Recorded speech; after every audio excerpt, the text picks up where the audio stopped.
Hi guys, ಎಲ್ಲರಿಗೂ ನಮಸ್ಕಾರ. ಇವತ್ತು ನಾನು ನಮ್ಮ ಮಚ್ಚ ಹೋಗಿದ್ದೆ ದೋಸೆ ತಿನ್ನಕ್ಕೆ. ಅದು ಯಾವ ಟೈಮಲ್ಲಿ ಅಂದ್ರೆ ಮಿಡ್ ನೈಟ್ 12 ಗಂಟೆ ಆಗಿತ್ತು. ಅವಾಗ ದೋಸೆ ತಿನ್ಬೇಕು ಅನ್ಸ್ತು, ಹೋದ್ವಿ.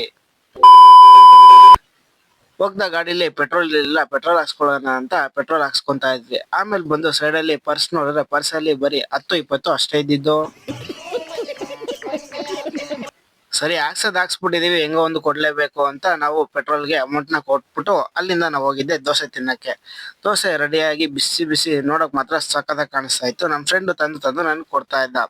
ಸರಿ ಅಂತ ತಿನ್ನೋ ಟೈಮಲ್ಲಿ ಎಷ್ಟೊತ್ತ ವಿಡಿಯೋ ಮಾಡ್ತೀಯ, ಬೇಗ ಮಾಡ್ಕೊಡು ಅಂತ ಬೈತಾ ಇದ್ದ. ಸರಿ ಅಂದ್ಬಿಟ್ಟು ನಾನು ವಿಡಿಯೋನ ಮಾಡ್ಕೊಂಡು ಅಲ್ಲಿಂದ ಮತ್ತೆ ಹೊರಟಿದ್ದೆ ಮನೆಗೆ ಬಂದು ಮಲಗಿದ್ದೆ. ನಮ್ ಲಡ್ಡು ಬಂದು ಈಚೆ ಹೋಗೋಣ ಒಂದ್ ರೌಂಡು ಅಂತ ಹೇಳಿದ್ರು. ಸರಿ ಅಂತ ನಾನು ಅವ್ರ ಜೊತೆ ಈಚೆ ಹೋಗಿ ಮತ್ತೆ ಮನೆಗೆ ಡ್ರಾಪ್ ಹಾಕ್ಸ್ಕೊಂಡೆ. ಅದಾದ್ಮೇಲೆ ಗಣೇಶನ ದೇವಸ್ಥಾನ ಹತ್ರ ಹೋಗಿ ಒಂದ್ ಸ್ವಲ್ಪ ಕೈ ಮುಗ್ದು ಅಲ್ಲಿಂದ ನಾನು ಹೋಗಿದ್ದು. ನಮ್ಮಮ್ಮ ಫ್ರೇಮ್ ಮಾಡ್ಸ್ಕೊಬಾ ಅಂತ ಹೇಳಿದ್ರು. ಸರಿ ಅಂತ ಫೋಟೋ ಫ್ರೇಮ್ ಮಾಡ್ಸೋಕೆ ಫೋಟೋಸ್ನ ತಗೊಂಡು ಅಲ್ಲಿಂದ ಹೊರಟೆ. ಅದಾದ್ಮೇಲೆ ಗಿಫ್ಟ್ ಅಂಗಡಿಗೆ ಹೋಗಿ ಒಂದ್ ಚೆನ್ನಾಗಿರೋ ಗಿಫ್ಟ್ಗಳನ್ನ ನೋಡ್ತಾ ಇದ್ದೆ. ಸರಿ ಅಂತ ಅಲ್ಲಿಂದ ಮನೆಗೆ ಬರ್ಬೇಕಾದ್ರೆ ಮೊಟ್ಟೆ ತಗೋಬಾ ಅಂತ ಹೇಳಿದ್ರು. ಮೊಟ್ಟೆನ ತಗೊಂಡು ನಮ್ಮ ಅಮ್ಮಗೆ ಕೊಟ್ಟು ನಾನು ಮನೆಗೆ ಬಂದು ಮನಿಕೊಂಡೆ. ನೆಕ್ಸ್ಟ್ ವ್ಲಾಗಲ್ಲಿ ಸಿಗ್ತೀನಿ. ಎಲ್ಲರಿಗೂ ಬಾಯ್.